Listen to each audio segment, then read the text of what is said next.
పరిస్థితికి ఈరోజు వెళ్ళిపోతారు. ఈరోజు మన నియోజకవర్గమే చూసుకుందాం. ఈరోజు ధర్మవరం ముట్టుకున్నా, ఎక్కడ ముట్టుకున్నా కబ్జాలు, దోపిడీలు, గొడవలు, కేసులు.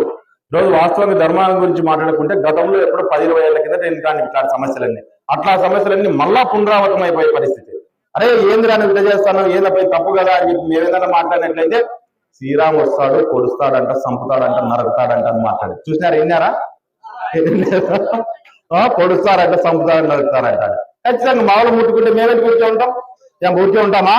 మన వాళ్ళు ముట్టుకుంటే ఊరికే ఉండాలా? మనలో ముట్టుకుంటే ఎవరు ఊరికే ఉండేదేం లేదు. తెలుగుదేశం కార్యకర్తని, తెలుగుదేశం మద్దతుదారుల్ని ఇబ్బంది పెడితే 1కి 10గా ఇబ్బంది పెడతా. మళ్ళీ దాంట్లో ఏం సమాధానం ఏందా? ఏం శ్రీరాము తెలియజేస్తాడని శ్రీరామ్ శ్రద్ధ ఏం లేదు దీంట్లో. శ్రీరామ్ మనలో కాపాడుకునే దాంట్లో మంచి ఎత్తుకుంటాడు, కానీ నువ్వు మాట్లాడే దాంట్లో చెడు అయితే ఈ పక్క వెళ్ళిపోతా ఉంటుంది. మామూలుగా కాపాడుకునే మంచి మాత్రం మా మనసులో నిలబడతా ఉంటుంది.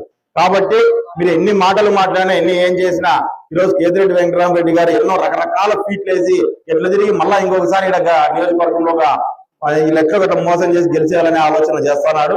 ఈ రోజు ఆయన ఏదో గుడ్ మార్నింగ్ అని తిరుగుతున్నాడు. ఈరోజు ఆయన వినపడుకోలేదు ఏంటంటే పక్కన ధర్మారం అంతా కలిసి బాయ్ బాయ్ అని చెప్తాను అనమాట. ఈరోజు కేతిరెడ్డి గుడ్ మార్నింగ్ కేతిరెడ్డి అంటే బాయ్ కేతిరెడ్డి అంటారు. మరి తాటికి వచ్చేసింది. కాబట్టి ఒకసారి తిరిగి చూసుకో.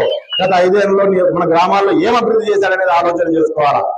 అవన్నీ అభివృద్ధి లేకోకుండా ఈ రకంగా ఊరికే ఇబ్బందులు పెట్టుకుంటా, కేసులు పెట్టుకుంటా, సమస్యలు పెట్టుకుంటా ముందుకు పోయినట్లయితే నువ్వు చెడ్డే కోరుకుంటావు అనే విషయాన్ని దయచేసి మీరు ఆలోచన చేసుకోవాలి. కేతిరెడ్డి గారిని కూడా ఈ డీచర్లపల్లి గ్రామం వేదికగా వాడుకొని ఆయన కూడా హెచ్చరిస్తున్నాము.